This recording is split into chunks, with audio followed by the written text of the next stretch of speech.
Autor: Celina Souza. Artigo: Federalismo, Desenho Constitucional. Instituições federativas no Brasil pós 1988. Revista de Sociologia e Política Local, Curitiba. Fascículo número 24, junho de 2005. Páginas 105 a 121. Página 105. Título: Federalismo, Desenho Constitucional. Instituições federativas no Brasil pós 1988. Resumo: o artigo analisa os dispositivos constitucionais relativos ao federalismo ao longo da história constitucional brasileira, buscando conciliar análise sobre como o federalismo brasileiro funciona na prática e os dispositivos constitucionais que se aplicam a essa instituição. São descritos os diversos desenhos constitucionais da Federação Brasileira, focalizando principalmente a Constituição Federal de 1988 e suas emendas. O artigo argumenta que os principais constrangimentos enfrentados hoje pelo federalismo brasileiro decorrem mais da dificuldade dos governos de redirecionar o rumo de certas políticas públicas e de lidar com questões macroeconômicas não antecipadas pelos constituintes de 1988 do que de problemas decorrentes do desenho constitucional. Palavras-chave: federalismo, constitucionalismo, Brasil. 1. Introdução. Há mais de um século, o Brasil adotou a forma federativa de divisão territorial de governo. Ao longo desse tempo, o país conviveu com grande variedade de arranjos federativos e experimentou períodos de autoritarismo e de regime democrático.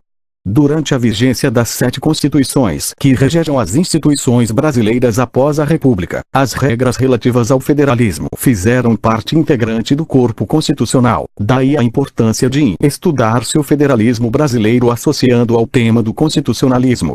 Pela interseção entre as regras que regem o federalismo e sua constitucionalização, torna-se importante atender à convocação de Derlove, Apud Evas, 2001, de trazer a Constituição de volta como foco dos trabalhos sobre federalismo no âmbito da ciência política. Isso porque a teoria constitucional busca respostas para questões políticas fundamentais que afetam os entes constitutivos da federação, tais como quem governa, como se governa e quem deveria governar. Evas, 2001. Apesar das controvérsias sobre as principais características dos sistemas federativos, existe um consenso de que essa instituição tem 2 dimensões principais: desenho constitucional e divisão territorial de poder governamental. Embora outros fatores e instituições também sejam objeto de análise sob a ótica do federalismo, tais como as dinâmicas da economia política, da competição partidária e da chamada cultura política, as manifestações territoriais do federalismo requerem uma análise não apenas de sua aplicação prática, mas também do ponto de vista das constituições. Essas manifestações territoriais dizem respeito à divisão de competências entre os entes constitutivos e no poder legislativo, ao papel do poder judiciário, à alocação de recursos fiscais e de responsabilidades entre os entes constitutivos da federação e suas garantias constitucionais. A análise do federalismo brasileiro ainda estabelece escassas ligações com a teoria constitucional propriamente dita e também raramente focaliza as instituições políticas estabelecidas constitucionalmente que regem o federalismo. Embora aspectos importantes do sistema político brasileiro que influenciam a divisão territorial de poder e de governo sejam objeto de várias análises por cientistas políticos, inclusive norte-americanos, tais como as realizadas sobre o sistema presidencial e o sistema eleitoral, outras questões que influenciam o federalismo e que foram constitucionalizadas, tais como o sistema fiscal, permanecem pouco analisadas pela ciência política. Nota 1. Sobre as diferenças entre o constitucionalismo da Europa continental e dos Estados Unidos, V. Rosenfeld, 2000. Fim da nota 1. Devido à importância que a descentralização assumiu no Brasil posterior a 1988, a maioria dos trabalhos focaliza o federalismo mais como sinônimo de descentralização, aliando-se ao que Gibson, 2004, classificou como a escola do federalismo como descentralização, do que associando o federalismo a uma ordem política e constitucional com especificidades próprias.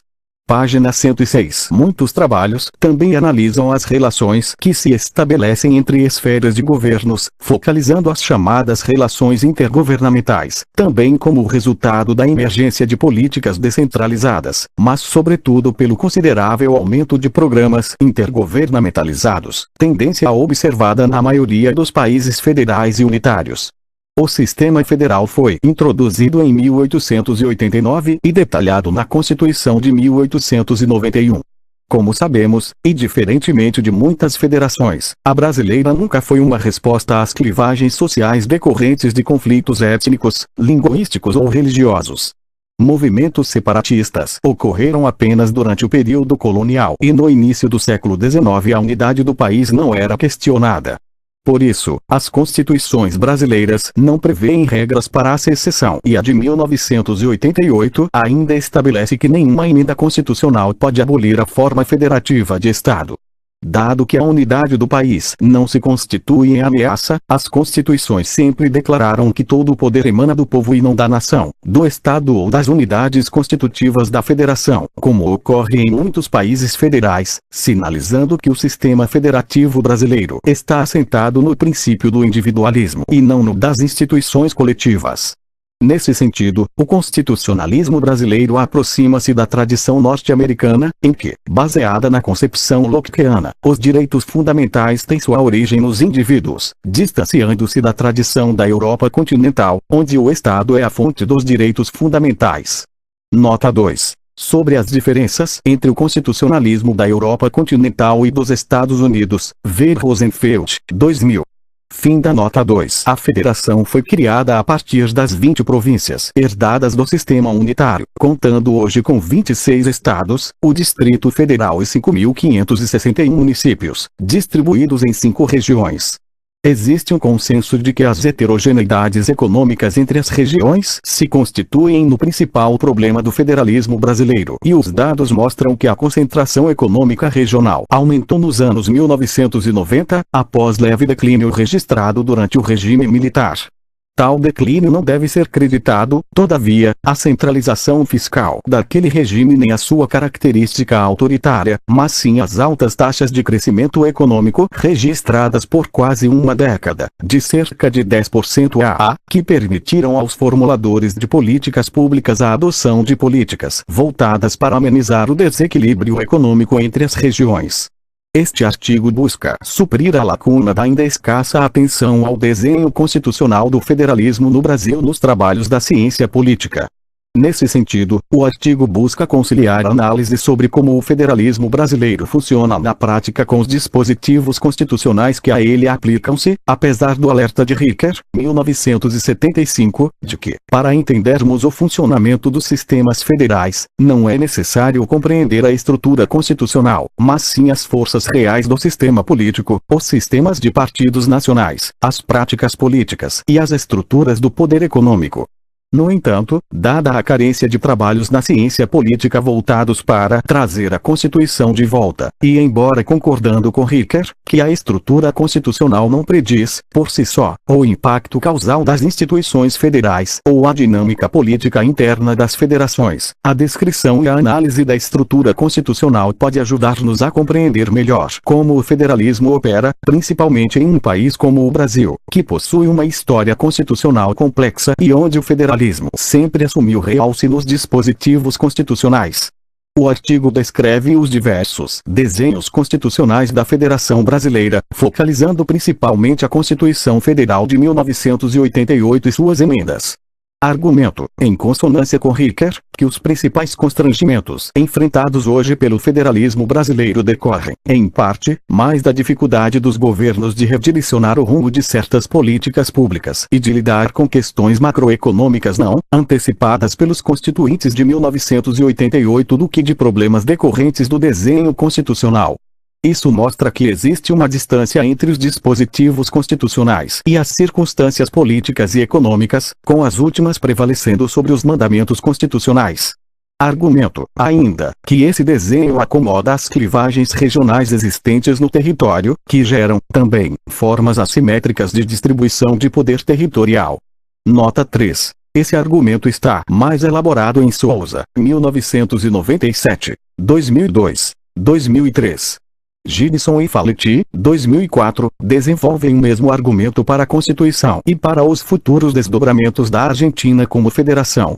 Gibson, 2004, página 14, argumenta, ainda, que a assimetria de poder entre os entes constitutivos da federação, ou seja, os estados, tem sido largamente ignorada nas análises teóricas dos sistemas federais, mais influenciadas pelos conflitos intergovernamentais, ou seja, entre o governo federal e as esferas subnacionais. Fim da nota 3. Página 107. O artigo está dividido em 6 seções.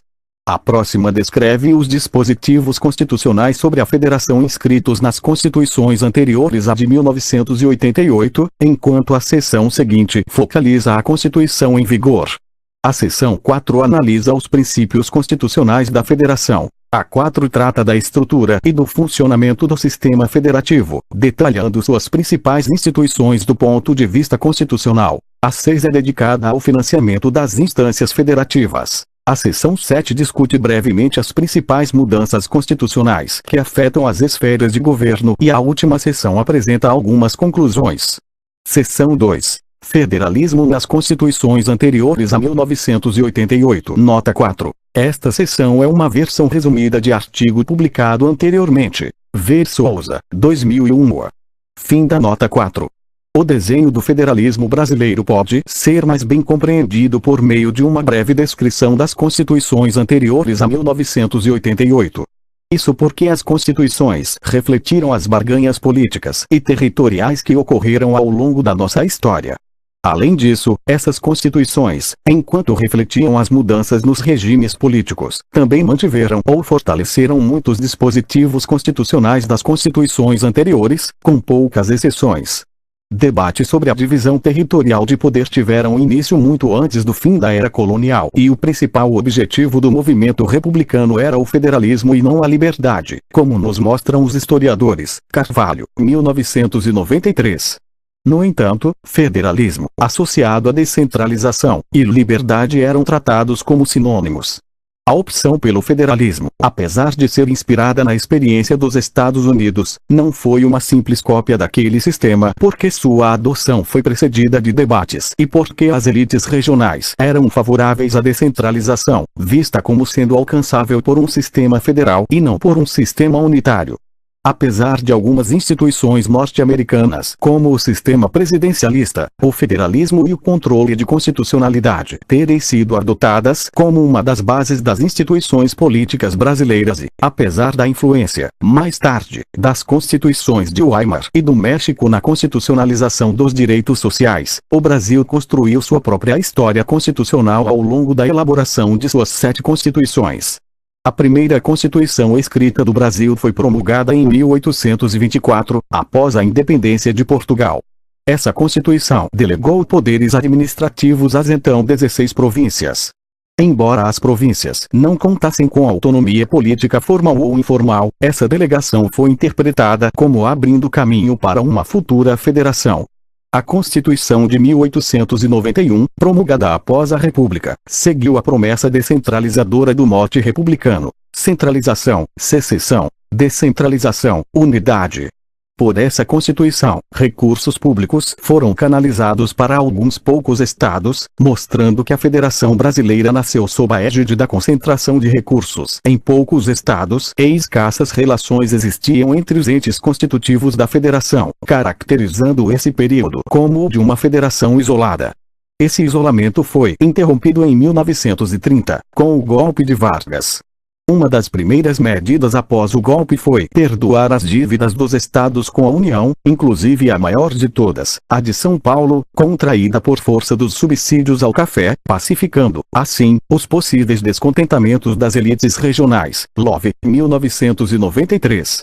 Em 1932, Vargas aprovou uma reforma eleitoral que, entre outras medidas, aumentou a representação política dos estados menos populosos na Câmara dos Deputados. Concebida como forma de contrabalançar o poder de alguns poucos estados, no que ficou conhecida como a política dos governadores, a sobre-representação dos estados menos populosos permanece como um dos mecanismos voltados para o amortecimento das heterogeneidades regionais e como forma de acomodar as assimetrias de poder entre unidades territoriais que registram grandes diferenças econômicas. Página 108. A Constituição de 1934, escrita como o resultado do golpe de 1930, introduziu a tendência à constitucionalização de questões socioeconômicas e expandiu as relações intergovernamentais pela autorização para que o governo federal concedesse às instâncias subnacionais recursos e assistência técnica. Aos municípios foram assegurados recursos próprios, que seriam por eles coletados, passando também a receber parcela de um imposto estadual. A peculiaridade desta Constituição frente às demais é que o Senado Federal foi reduzido a órgão colaborador da Câmara dos Deputados. A Constituição seguinte foi promulgada por Vargas, em 1937, após o golpe militar por ele liderado. Vargas fechou o Congresso Nacional e as Assembleias Estaduais e substituiu os governadores eleitos por interventores. Existe um consenso de que uma das principais razões do golpe seria neutralizar a importância dos interesses regionais a fim de construir a unidade política e administrativa necessária para promover a chamada modernização social e econômica do país. Um dos atos mais simbólicos de Vargas contra os interesses regionais foi queimar todas as bandeiras estaduais em praça pública.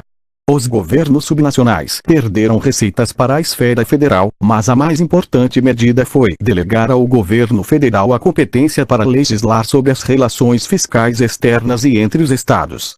Ao negar aos governos estaduais o direito de decidir sobre um dos mais importantes aspectos de sua vida econômica, ou seja, a definição das regras de trocas de mercadorias, Vargas pavimentou o caminho para a industrialização. Os desequilíbrios financeiros entre os estados não só persistiram mas aumentaram. Em 1945, 3 estados concentravam mais de 70% das receitas estaduais. Mar, 1976, página 415. Com o retorno do regime democrático, nova Constituição foi escrita, a de 1946. Inicialmente influenciada por ideais liberais, eles não prevaleceram devido ao reconhecimento de que era preciso perseguir rápido crescimento econômico sob a égide do governo federal. No entanto, como democracia e descentralização foram transformando-se, ao longo da história, em afinidades eletivas, os recursos para os governos locais foram privilegiados vis-à-vis os dos estados. Nota 5. Sobre a influência das demandas municipais na Constituinte de 1946, Vermelho, 1993. Fim da nota 5.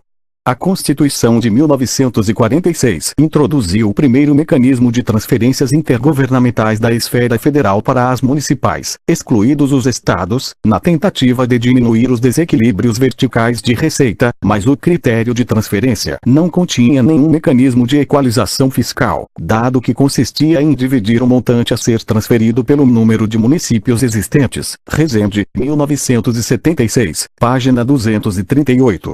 A questão dos desequilíbrios horizontais também foi parcialmente introduzida pela destinação de recursos federais para as regiões economicamente mais pobres.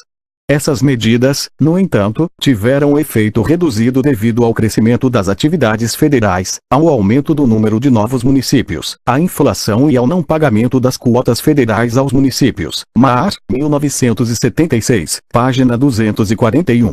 A Constituição de 1946 ainda manteve a marca de ter sido a de vida mais longa da história constitucional brasileira. Seus dispositivos e o regime democrático por ela regulado sobreviveram a várias crises políticas: suicídio de Vargas, renúncia de Jânio Quadros e posse de João Goulart. No entanto, não foi capaz de sobreviver à crise econômica e política iniciada em meados dos anos 1960. O golpe de 1964 colocou o Brasil na rota dos regimes autoritários que passaram a governar a América Latina nos anos 1960. Paradoxalmente, os militares não promulgaram imediatamente uma nova Constituição, embora tenham feito várias emendas à Constituição de 1946. A nova Constituição do regime só foi promulgada em 1967 e em 1969 uma longa emenda constitucional foi editada. Como se sabe, a Constituição de 1967 a 1969 e a Reforma Tributária de 1966 centralizaram na esfera federal poder político e tributário, afetando o federalismo e suas instituições. Isso não significou, todavia, a eliminação do poder dos governadores nem dos prefeitos das principais capitais. Como demonstraram Medeiros, 1986, e Ames, 1987, os governantes subnacionais foram grandes legitimadores do regime militar e contribuíram para formar as coalizões necessárias à sua longa sobrevivência. Página 109. No entanto, apesar da centralização dos recursos financeiros, foi a reforma tributária dos militares que promoveu o primeiro sistema de transferência intergovernamental de recursos da esfera federal para as subnacionais, por meio dos fundos de participação, Fundo de Participação dos Estados, FPE, e Fundo de Participação dos Municípios, FPM. O critério de distribuição abandonou a repartição uniforme entre os entes constitutivos, passando a incorporar o objetivo de maior equalização fiscal pela adoção do critério de população e inverso da renda per capita. No regime militar, as esferas subnacionais também recebiam as chamadas transferências negociadas, que cresceram significativamente no período. Muitos trabalhos foram produzidos sobre os efeitos da centralização fiscal sobre o federalismo. Esses trabalhos podem ser divididos em dois grupos. Um primeiro grupo, que se concentrou nas contas públicas, mostrou que a posição financeira dos municípios havia melhorado no período, ao contrário do que aconteceu com os estados, Grão, 1987, Serra e Afonso, 1991. Outro grupo interpretou a dependência política e financeira e de políticas públicas dos entes subnacionais como um rompimento do regime federativo e da federação, Melo, 1976, ou como o exemplo de uma federação mais formal, que mascarava a existência de um Estado unitário, Scheucher, 1989. Seção 3. A Constituição de 1988. A redemocratização trouxe como uma de suas principais bandeiras a restauração do federalismo e a descentralização por meio da elaboração de uma nova Constituição. Esse compromisso fazia parte do Manifesto à Nação divulgado pelos partidos que compunham a chamada Aliança Democrática, constituída em torno da candidatura presidencial de Tancredo Neves. O compromisso de elaborar uma nova Carta Constitucional gerou entusiasmo e otimismo sobre o futuro do país, e durante 20 meses o Congresso Nacional e Brasília foram o centro da vida política brasileira, promovendo um visível exercício de participação política. As regras de funcionamento da Assembleia Nacional Constituinte já sinalizavam que a elaboração da Constituição seria um processo bottom-up, dado que não haveria apenas uma comissão para propor uma primeira versão da Constituição, mas sim 24 subcomissões, que mais tarde constituiriam 8 comissões, seguida de uma comissão de sistematização, que contava com 97 parlamentares, e sessões plenárias com 2 rodadas de votações nominais. Outras inovações foram a permissão para o recebimento de propostas de fora do Congresso, caso contassem com a assinatura de 30 mil eleitores, e o envio de sugestões pelo correio. Nota 6. Para mais detalhes sobre esse processo, ver Souza, 2001b. Fim da nota 6. A Constituição de 1988 foi a mais detalhada de todas as constituições brasileiras. Quando aprovada, continha 245 artigos e mais 70 no capítulo sobre as disposições constitucionais transitórias. Com as emendas constitucionais posteriores, o texto constitucional foi expandido para 250 artigos no corpo constitucional e para 94 nas disposições constitucionais transitórias, número semelhante aos das constituições da Índia e da África do Sul. A tendência à constitucionalização de questões consideradas importantes pode ser, portanto, parcialmente creditada às incertezas decorrentes das mudanças de regime político ocorridas nesses 3 países. No caso do Brasil, também parece refletir uma reação ao descaso do regime anterior em relação aos dispositivos e constrangimentos constitucionais. Nota 7. Esse argumento é do ex-senador Valdir Cornelas, desenvolvido no seminário sobre federalismo realizado na Universidade de São Paulo em novembro de 2002. Fim da nota 7. Dessa tendência à constitucionalização resultou uma Constituição que regula não apenas princípios, regras e direitos individuais, coletivos e sociais, mas também um amplo leque de políticas públicas. A questão sobre a divisão óptima entre o que deve ou não ser constitucionalizado é matéria de amplo debate, principalmente entre juristas e economistas da área fiscal. Nota 8. Sobre esse debate entre juristas norte-americanos, ver Valente, 2001. Fim da nota 8.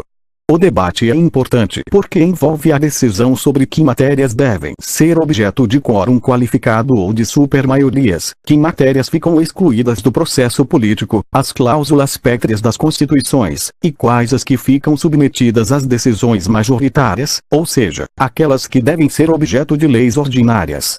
Além do mais, o tema da constitucionalização remete também à capacidade do governo de implementar os dispositivos constitucionais e como proceder quando as circunstâncias mudam.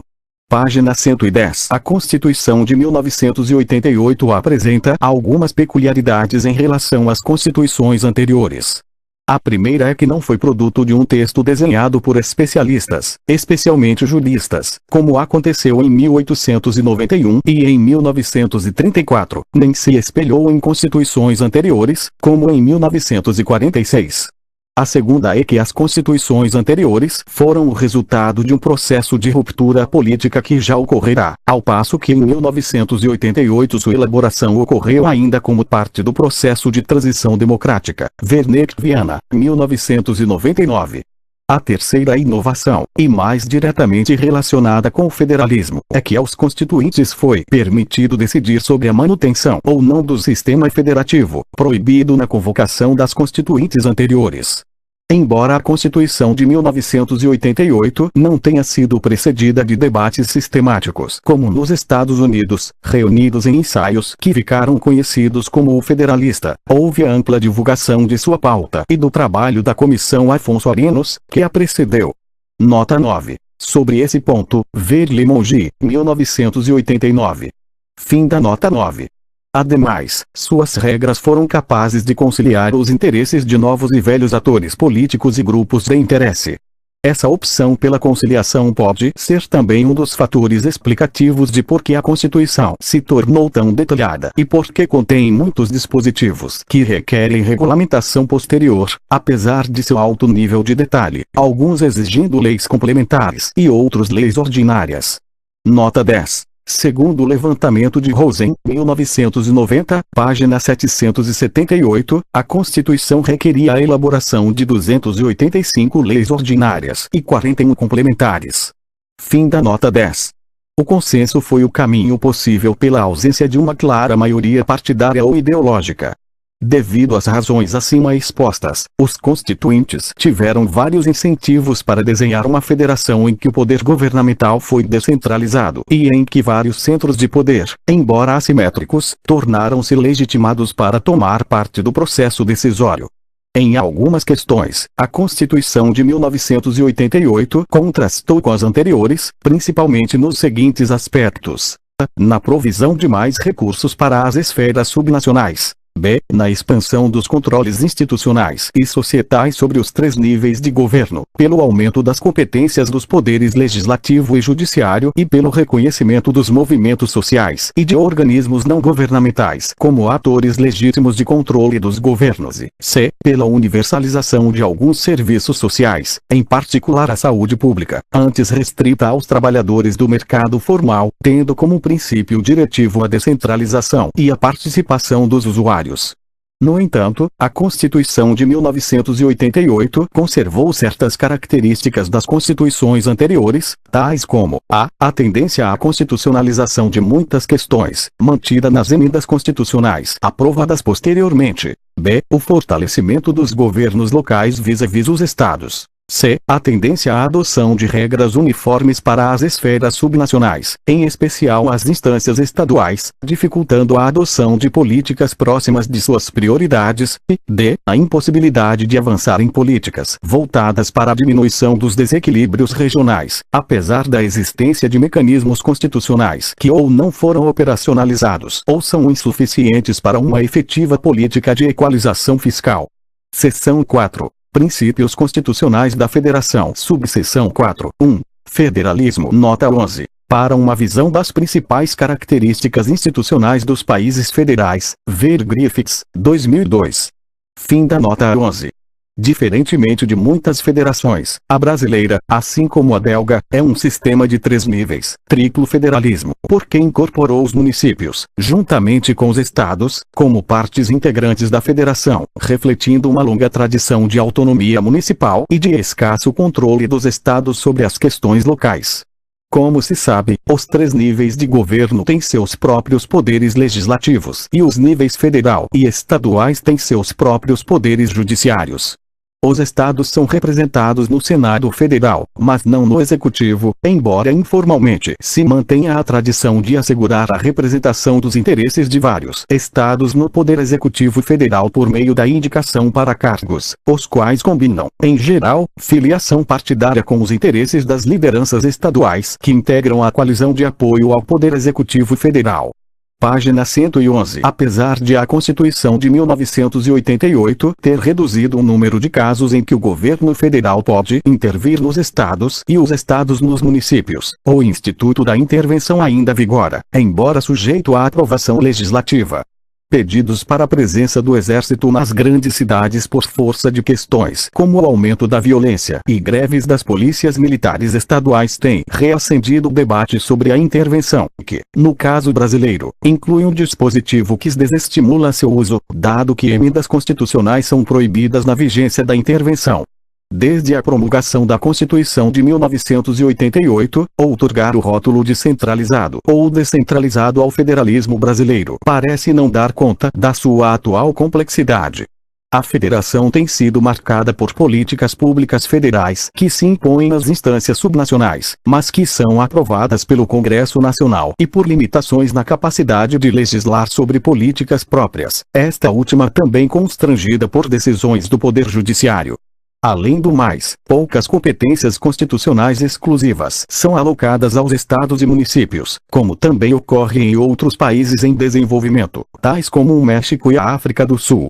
Por outro lado, estados e municípios possuem autonomia administrativa considerável, responsabilidades pela implementação de políticas aprovadas na esfera federal, inclusive muitas por emendas constitucionais, e uma parcela dos recursos públicos poucas vezes concedida pelas constituições anteriores, em particular para os municípios, superior a outros países em desenvolvimento.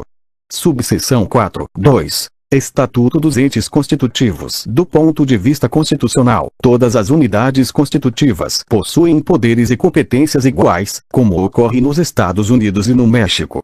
Nesse sentido, o Brasil adotou um modelo de federalismo simétrico em uma federação assimétrica. 2 fatores fortalecem ainda mais esse modelo simétrico.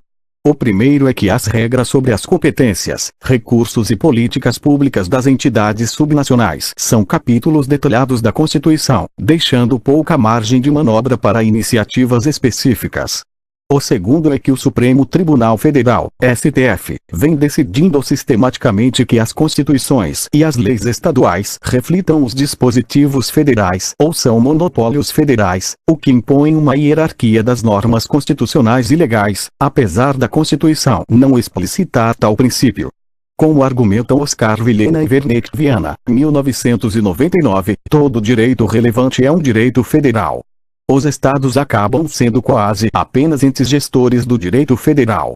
Nota 12. O argumento de Oscar Vilhena foi desenvolvido em um seminário sobre federalismo ocorrido na Universidade de São Paulo em novembro de 2002. Fim da nota 12.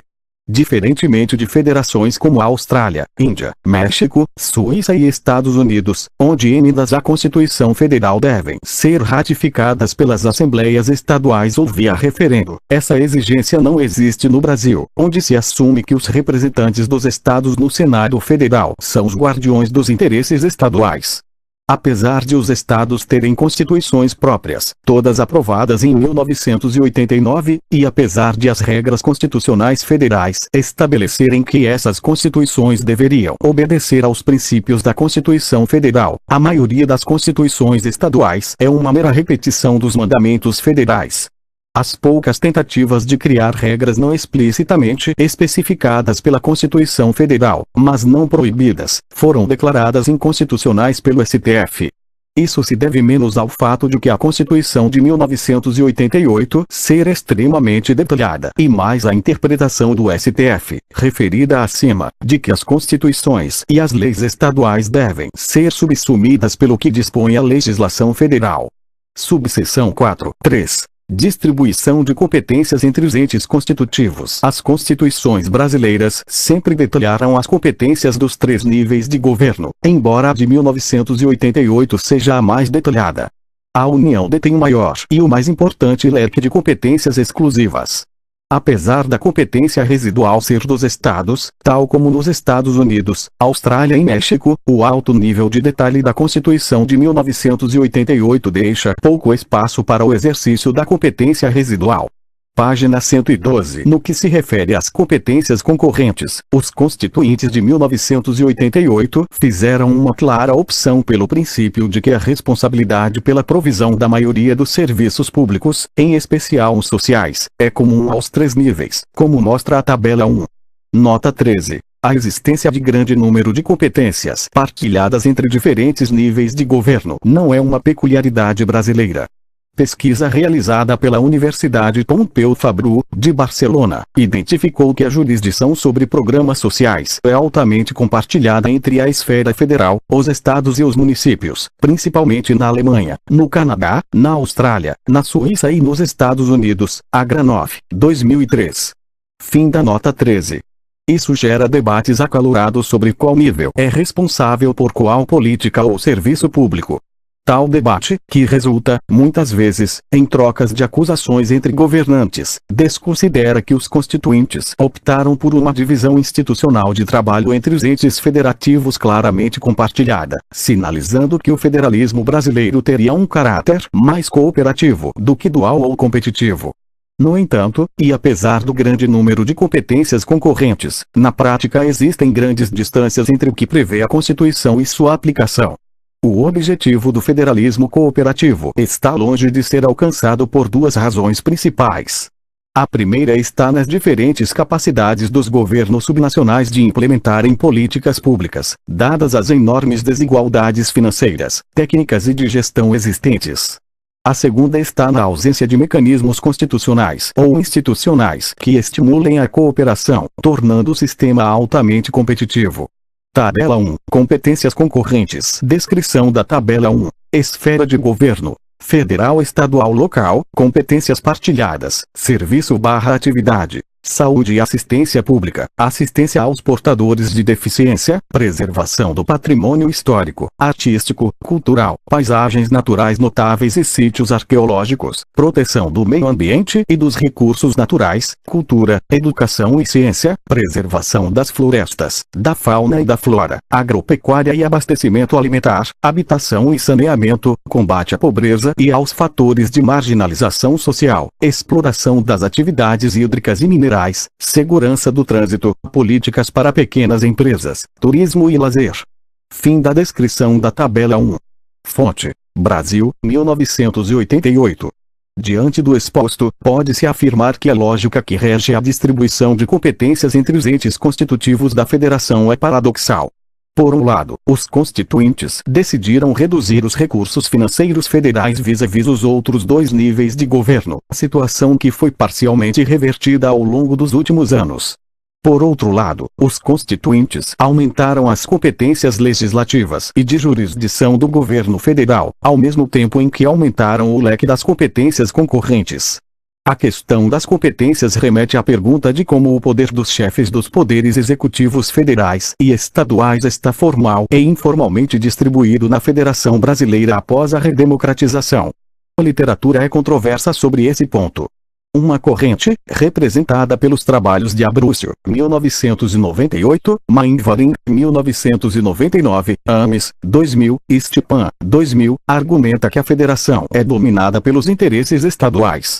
Várias são os argumentos apresentados, mas a maioria das razões explicativas recai sobre o desenho das instituições políticas brasileiras, que eleva o poder informal que os governadores exercem sobre os parlamentares de seus estados no Congresso Nacional.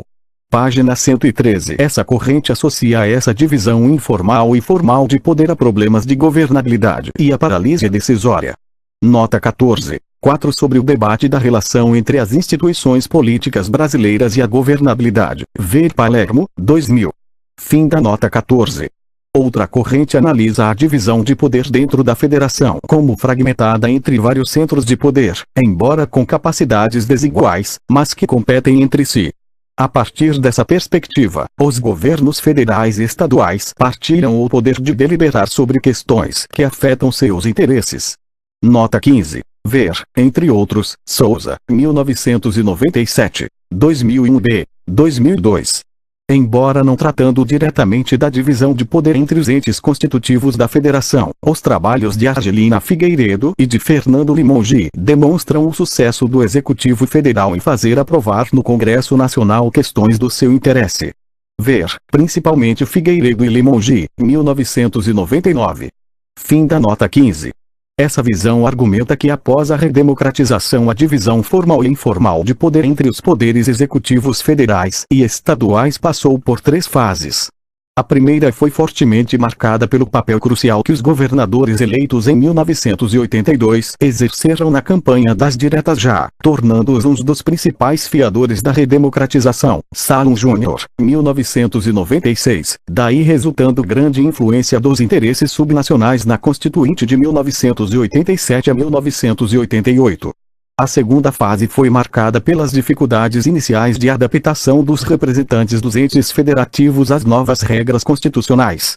Nessa fase, a disputa entre os interesses dos governadores legitimados pelas eleições de 1986 e de um presidente que carecia de legitimidade e que se colocara, sistematicamente, contra as decisões tomadas pelos constituintes, foi por mim classificada como a de uma arena competitiva paralisada. Souza, 1997, porque os escassos canais de negociação intergovernamental encontraram-se bloqueados. Nessa fase, o Congresso Nacional exerceu o papel de mediador desses conflitos.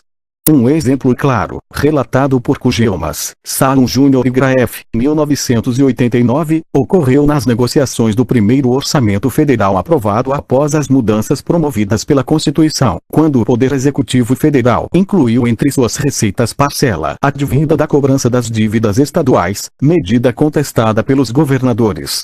O impasse foi intermediado pela Comissão de Orçamento do Congresso pela falta de entendimento entre os poderes executivos federais e estaduais. A terceira fase iniciou-se com o sucesso do Plano Real no controle da inflação, quando o governo federal começou a recuperar suas perdas de receitas.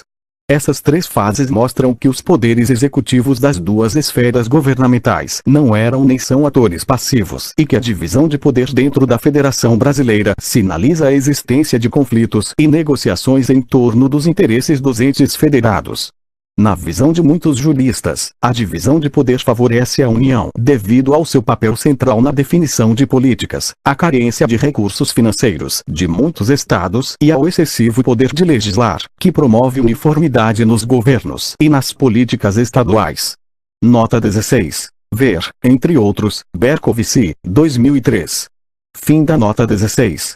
Outros analistas argumentam que a divisão de poder favorece ao governo local, que vem expandindo sua autonomia ao longo da história.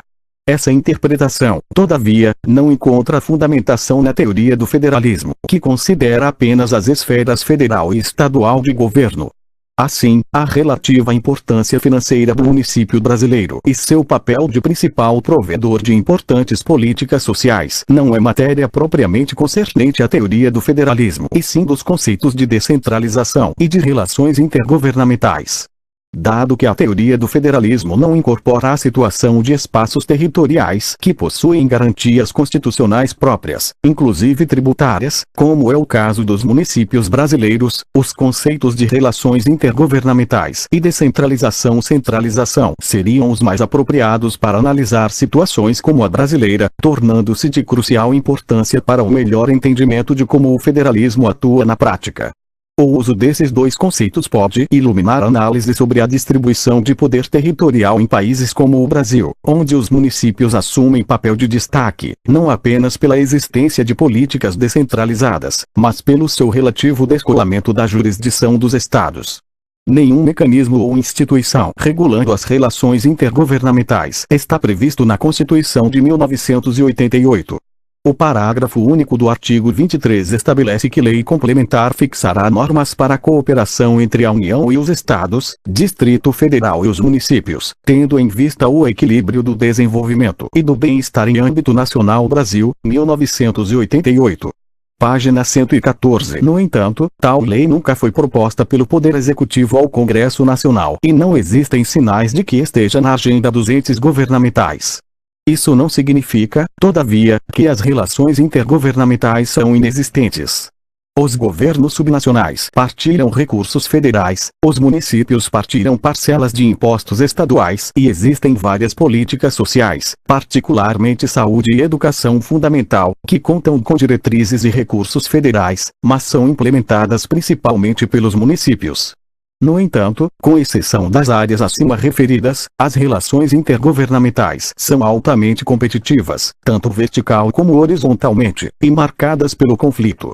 Mecanismos cooperativos tendem a depender de iniciativas federais.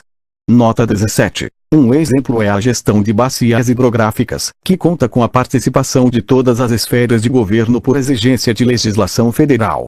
Fim da nota 17. Apesar de a Constituição prover vários mecanismos que sinalizam no sentido do federalismo cooperativo, tais como as competências concorrentes acima mencionadas, o federalismo brasileiro tende a ser altamente competitivo e sem canais institucionais de intermediação de interesses e de negociação de conflitos.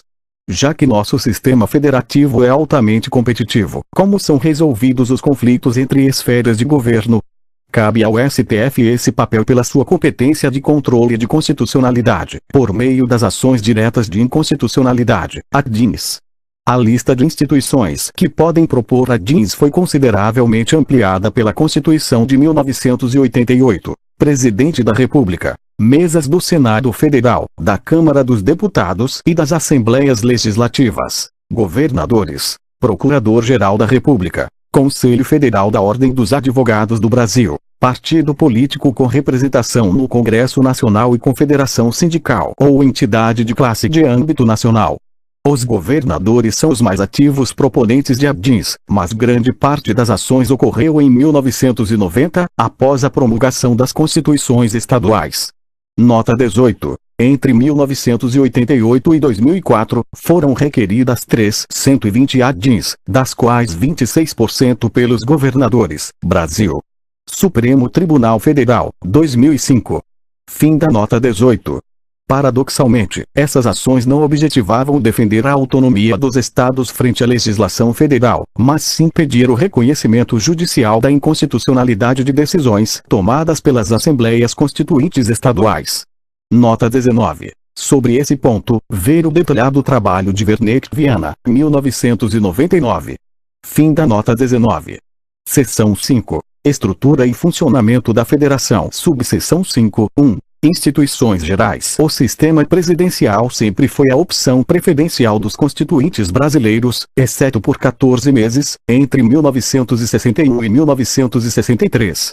Várias tentativas foram feitas a favor do sistema parlamentarista, inclusive durante a Constituinte e em 1990, quando os eleitores foram convocados para decidir, por plebiscito, sobre a mudança do sistema, mas a opção pelo presidencialismo sempre foi vitoriosa.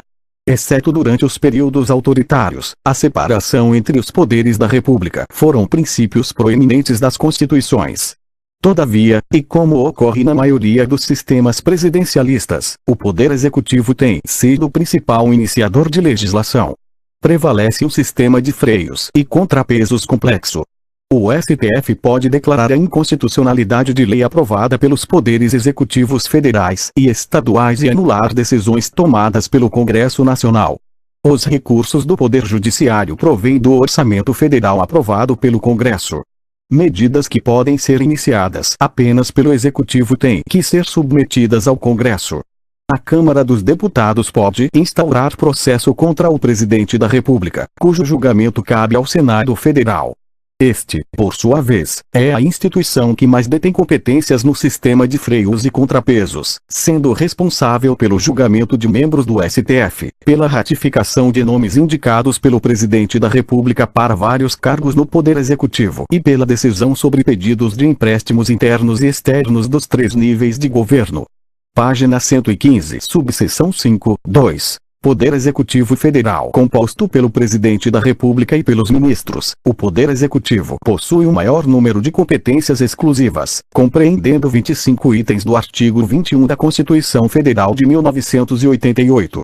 Essas competências vão desde aquelas comuns aos sistemas presidencialistas, tais como relações exteriores, defesa nacional e política monetária, até várias áreas específicas de políticas públicas, sobre as quais o Poder Executivo tem a competência de aprovar diretrizes, direcionando, portanto, as políticas públicas. Como indicado acima, não existem dispositivos constitucionais regulando a cooperação entre a União e os Estados ou sua consulta mútua. Apesar de a Constituição de 1988 ter aumentado o número daqueles que podem iniciar proposta de legislação, parlamentares federais, Presidente da República, membros do STF e dos tribunais superiores, Procurador-Geral da República e cidadãos, estes com a assinatura de pelo menos 1% do eleitorado, distribuído por pelo menos 5 estados, somente a União pode propor legislação sobre os 29 itens que estão detalhados no artigo 22 da Constituição de 1988. Também cabe exclusivamente à União propor legislação sobre questões listadas como sendo concorrentes entre os 3 níveis de governo, tais como energia elétrica, trânsito, transporte, mineração e educação. Essa aparente contradição mostra, mais uma vez, a tendência à uniformização acima mencionada, mas também a necessidade de implantar padrões nacionais para várias políticas públicas. Matérias de legislação concorrente entre a União e os Estados, excluídos os municípios, estão listados no artigo 24, embora vários itens integrem as competências concorrentes entre os 3 níveis de governo. Subseção 5, 3. Poder Judiciário Federal. As constituições brasileiras sempre refletiram a tradição jurídica do direito romano-germânico ou direito continental e não a do direito consuetudinário, common law, assim como sempre preservaram a separação entre as instâncias judiciais federais e estaduais. O sistema federal é integrado por várias instâncias. O STF, o Superior Tribunal de Justiça, STJ, os Tribunais Regionais Federais, a Justiça do Trabalho, a Justiça Eleitoral e a Justiça Militar. O STF é a mais alta corte da Federação e desde 1988 combina as competências de uma típica Corte Constitucional com a de julgamento de certos tipos de recursos. Do ponto de vista federativo, suas competências incluem o controle de constitucionalidade de leis e normas federais e estaduais, o julgamento de conflitos entre o governo federal e os governos estaduais, entre 2 ou mais governos estaduais e entre os governos estaduais e suas assembleias legislativas, assim como a constitucionalidade de leis municipais.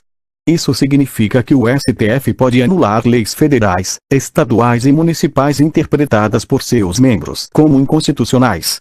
Diferentemente de muitos países, o STF não possui papel consultivo. O STJ tem a competência de julgar conflitos administrativos entre 2 ou mais estados. Subseção 5, 4. Instituições estaduais. As instituições estaduais guardam grande semelhança com as federais, com exceção do bicameralismo. O número de deputados estaduais e os critérios para sua remuneração são determinados pela Constituição de 1988. Apesar de os estados possuírem relativamente escassa capacidade legislativa, eles coletam o maior imposto em termos de volume de arrecadação, o ICMS, Imposto sobre Circulação de Mercadorias e Prestação de Serviços de Transporte Interestadual, Intermunicipal e de Comunicação, que, diferentemente de muitas federações, é de competência estadual, assim como determinavam livremente, até a Emenda Constitucional número 42, 2003, suas alíquotas. Administram mais recursos do que no regime anterior, embora sua participação na receita pública total tenha declinado nos últimos anos, e possuem efetiva autonomia administrativa. No entanto, a capacidade decisória, financeira e administrativa dos estados é desigual devido às diferenças econômicas entre as regiões.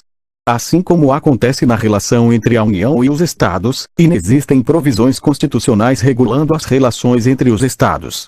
Diferentemente de federações como Austrália, Bélgica, Alemanha, Estados Unidos, México e África do Sul, não existem conselhos intergovernamentais envolvendo os estados. As exceções são o Conselho Nacional de Política Fazendária, CONFAS, que reúne os secretários das finanças dos estados, mas que não é previsto na Constituição, e a participação de governadores de estados economicamente menos desenvolvidos em conselhos deliberativos de agências federais de desenvolvimento regional.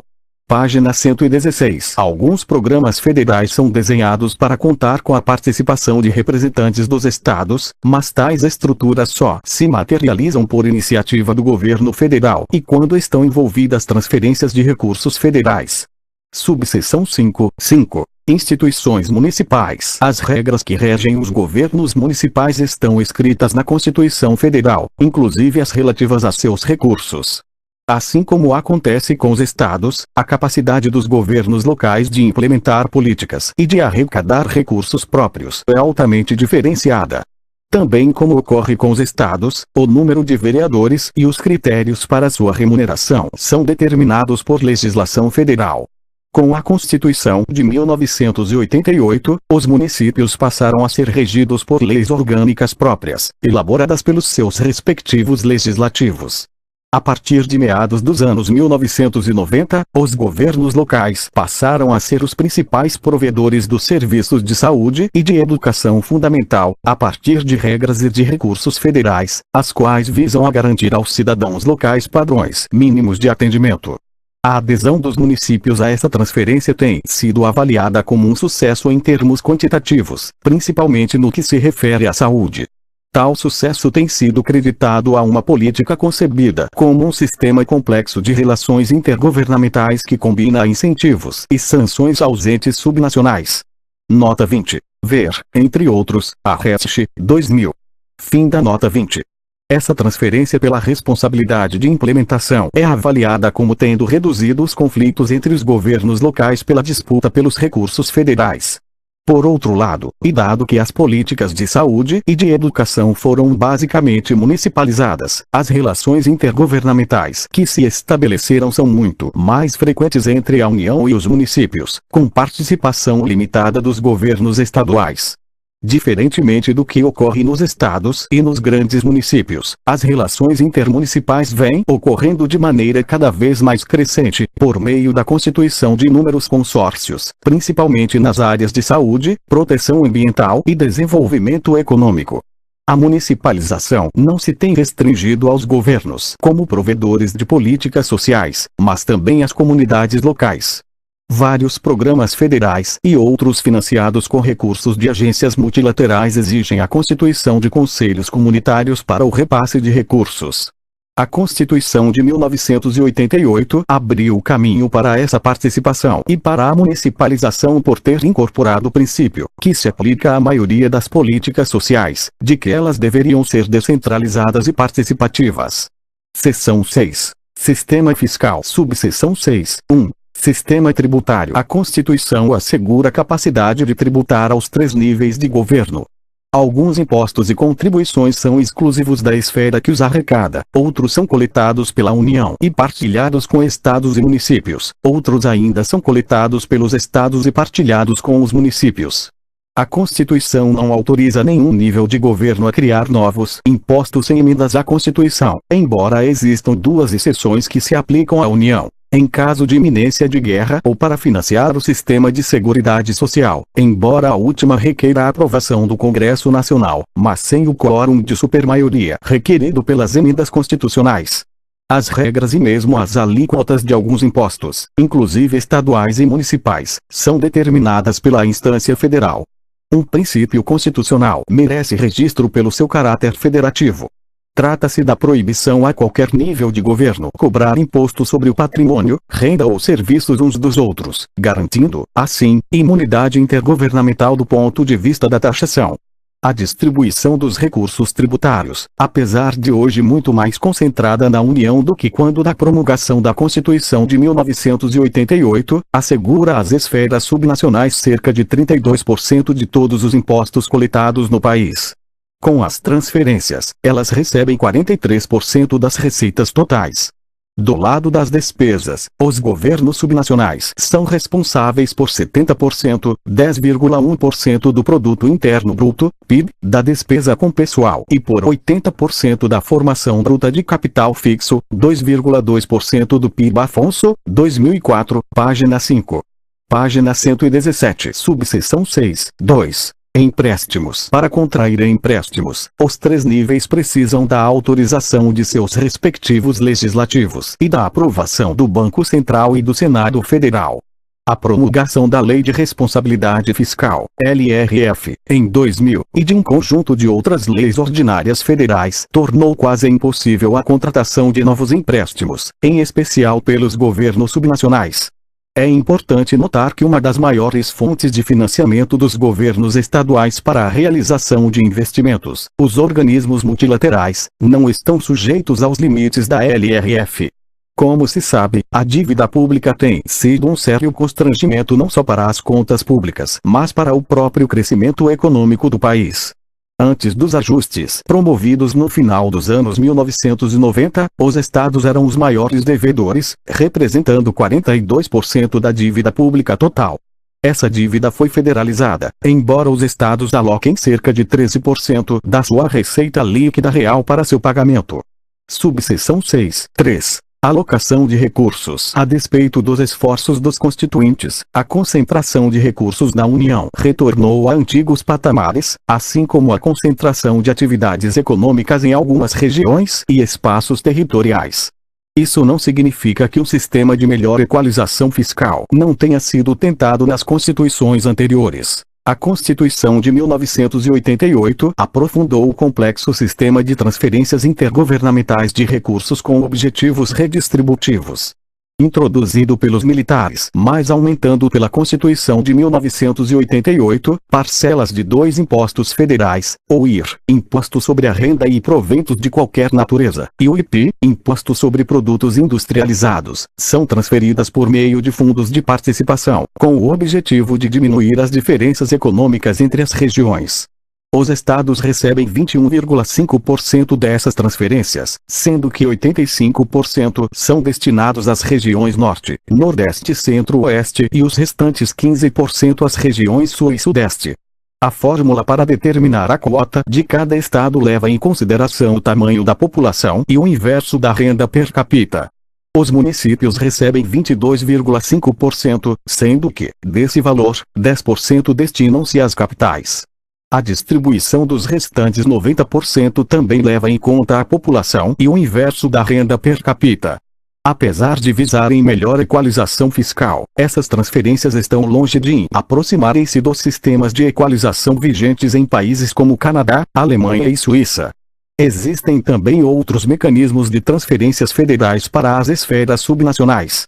Aprovadas por emendas constitucionais de 1996 e 2000, essas transferências são vinculadas às políticas nacionais de educação fundamental e saúde. Transferências negociadas também são realizadas entre o governo federal e as esferas subnacionais e entre os estados e seus municípios. No entanto, a política de ajuste fiscal vem reduzindo a importância relativa e absoluta dessas transferências.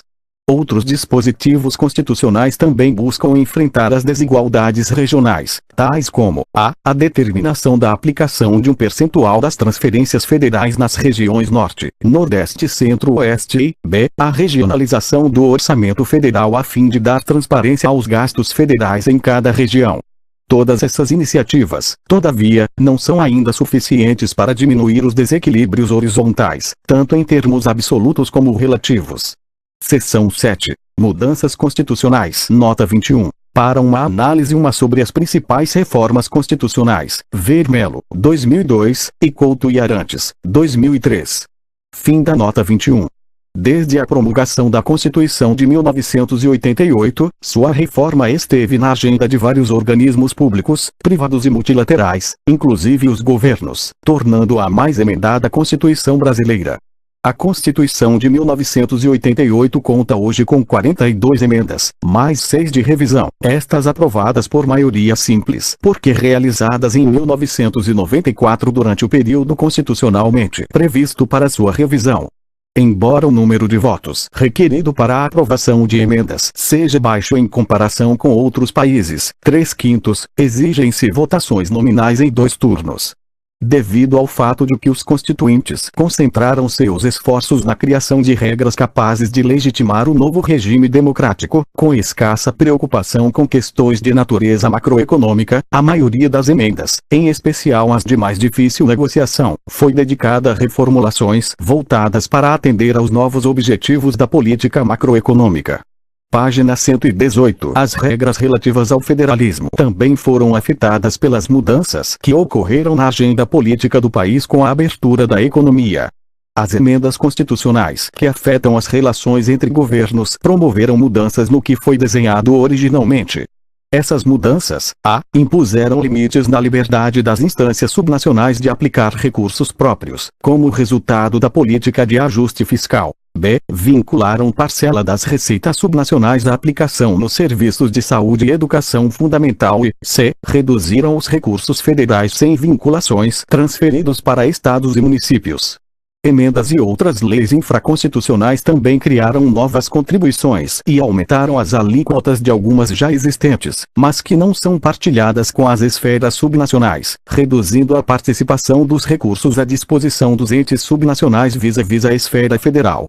As emendas aprovadas a partir de meados dos anos 1990 buscaram adaptar o país a questões que não estavam na agenda nem dos constituintes nem da transição democrática, tais como a globalização e o ajuste fiscal. Seção 8. Comentários finais. A experiência brasileira de 7 constituições em pouco menos de um século demonstra as dificuldades do país para sustentar a governança constitucional, ameaçada quando o ambiente político e econômico é reestruturado ou quando o sistema político se torna incapaz de encaminhar alternativas para grandes crises ou realinhamentos. Apesar de a constitucionalização de número significativo de questões limitar o espaço de manobra dos grupos políticos e dos governos, o constitucionalismo brasileiro muitas vezes não foi capaz de sustentar o regime democrático, nem tampouco de encaminhar soluções para um dos problemas cruciais da prática do federalismo no Brasil, que são as desigualdades econômicas entre as regiões.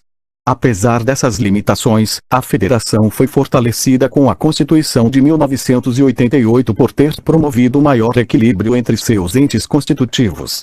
No entanto, as regras constitucionais continuam submetidas a 2 tipos de tensão. A primeira vem das novas demandas macroeconômicas trazidas pelas mudanças no ambiente internacional e que exigem, entre outras medidas, rígido controle fiscal e superávites primários. Tal tensão limita, obviamente, os recursos governamentais para serem usados em políticas de correção das desigualdades regionais, elevando a tensão entre a demanda macroeconômica por controle fiscal versus a demanda federativa por menor desigualdade regional. A segunda provém do fato de que o alto grau de constitucionalização contradiz o timing requerido pela nova agenda macroeconômica. Isso porque mudanças nas regras constitucionais que afetam o status quo requerem longas negociações com o Congresso Nacional. No entanto, tais negociações têm sido, em geral, favoráveis ao Poder Executivo Federal.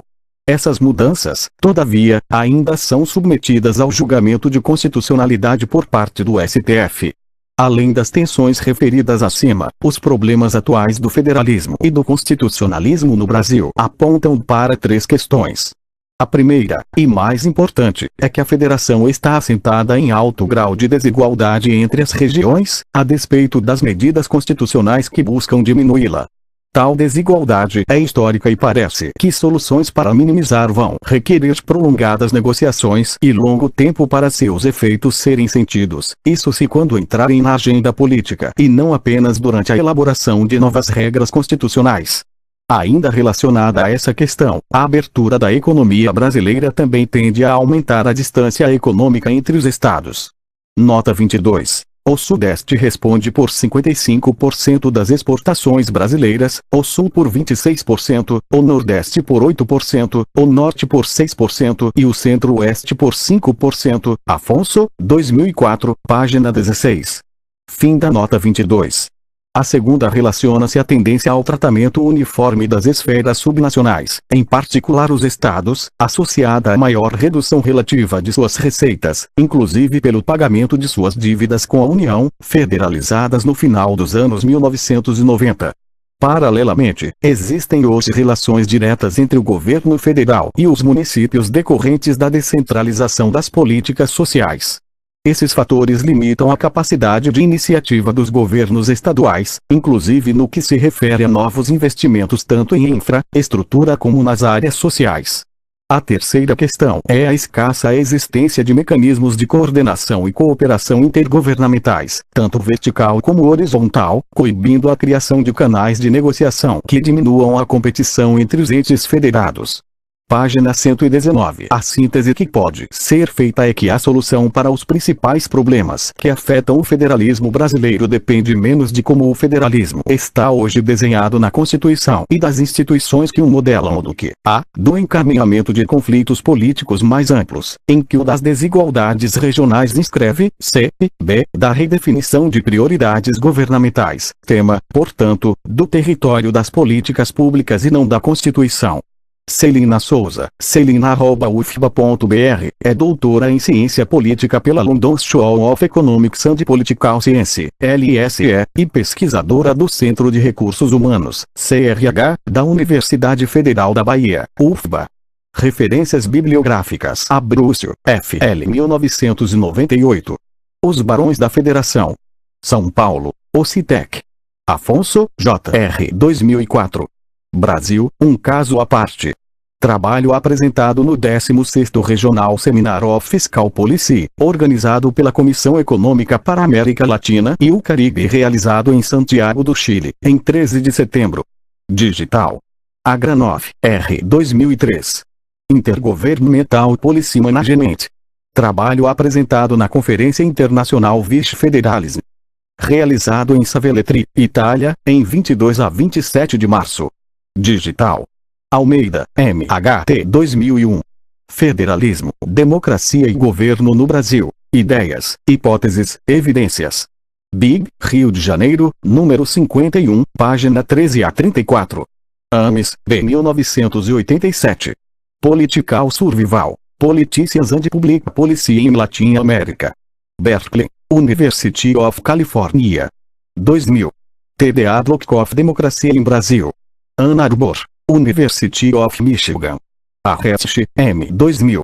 Estado Federativo e Políticas Sociais, Determinantes da Descentralização. Rio de Janeiro, Revan. Berkovic, G. 2003. Desigualdades Regionais, Estado e Constituição. São Paulo, M. Limonati. Carvalho, J. M. 1993. Federalismo e Centralização é o Império Brasileiro. In. Carmagnani, M. Conword. Federalismos Latino-Americanos. México, Brasil, Argentina. Ciudad de México, é o Colégio de México. Culto, C.G. e Arantes, R.B. 2003. Constituição Políticas Públicas. Na Evaluação de los anos FHC.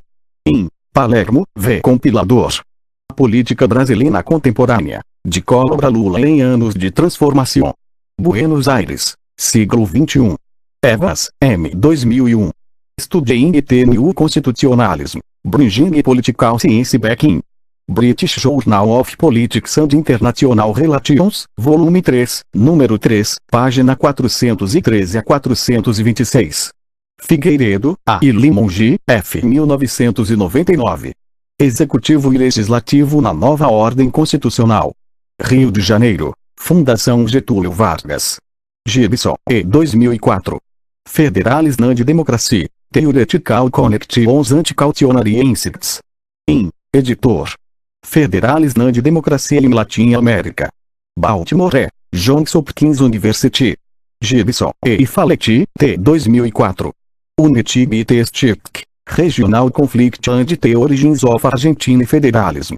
In. Gibson, E. Editor. Federalism and Democracy in Latin America. Baltimore, Johns Hopkins University. Graham, L. 1987. The Role of the States in Brazilian Federation. In. Picard, L. Isarisk, R. Editores. Subnational Politics in the 1980s, Organization, Reorganization and Economic Development.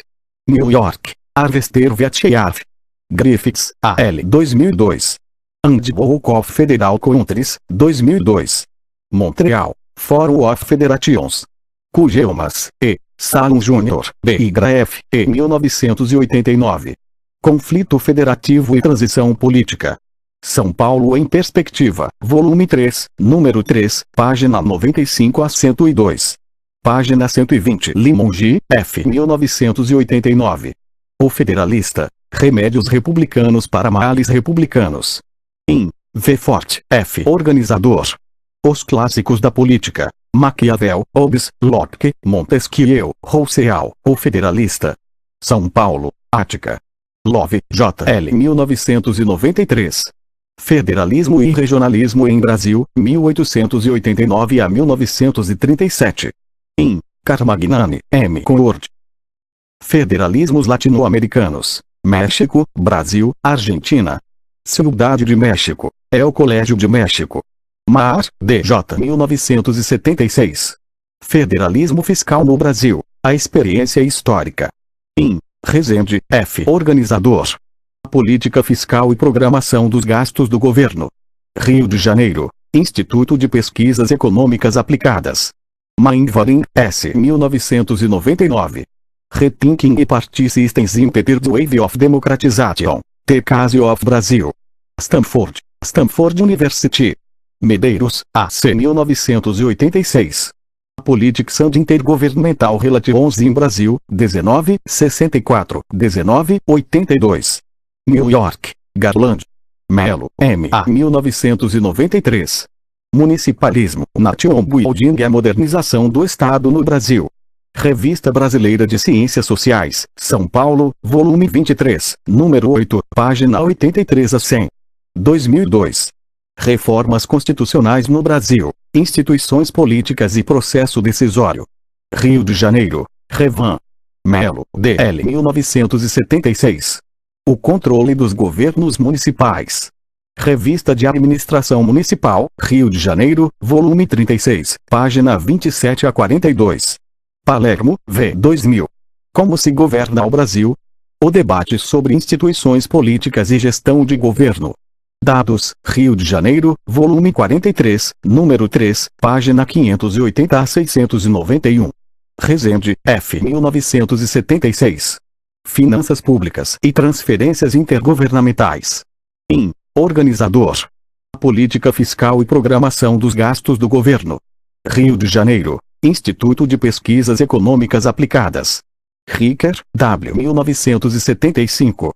Federalismo. In. Greenstein, F. e Posby, N. Editores. Handbook of Political Science. Reading, Addison Wesley. Rosenfeld, M. 2000. American Constitutionalism Confront the Niger's New Constitutional Paradigm. Constellations, volume 7, número 4, página 529 a 548. Rosen, K. 1990. Brasil's New Constitution, an Exercise in Transient Constitutionalism for a Transitional Society. The American Journal of Comparative Law, volume 38, página 773 a 802. Salum Jr., B. 1996. Labirintos, dos Generais à Nova República. São Paulo, Ocitec. Selcher, W. 1989. A New Start Toward a More Decentralized Federalism in Brasil. Publius, The Journal of Federalism e Aston, volume 19, página 167 a 183, Sumer. Serra, J. e Afonso, J.R. 1999.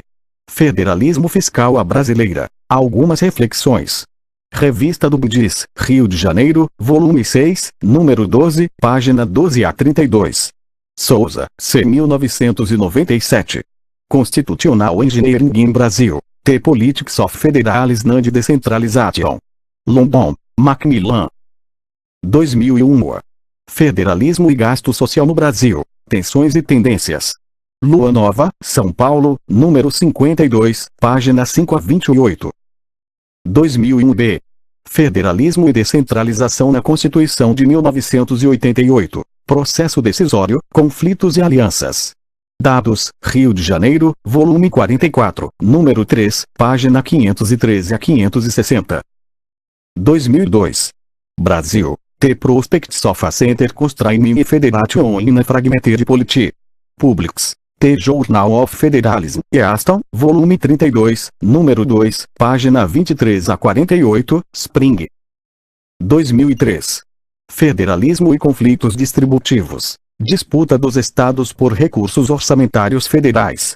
Dados, Rio de Janeiro, volume 46, número 2, página 345 a 384. Stepan, A. 2000. Brasil's Decentralized Federalism, Bringing Government Closer to the Citizens. Daedalus, Cambridge, Mass. Volume 129, número 2, página 145 a 169, Spring. Valente, W. Organizador. 2001. Cases and Materials on State and Local Government Law. St. Paul, West Group. Werner Viana, L. Organizador. 1999. A judicialização da política e das relações sociais no Brasil. Rio de Janeiro, Revan. Página 121. Outras fontes. Brasil. 1988. Constituição da República Federativa do Brasil. Brasília, Senado Federal. Disponível em https://www.presidencia.gov.br/casa civil/site/stantic/lehtm. Acesso em 15 de junho de 2004. Brasil. Supremo Tribunal Federal. 2005.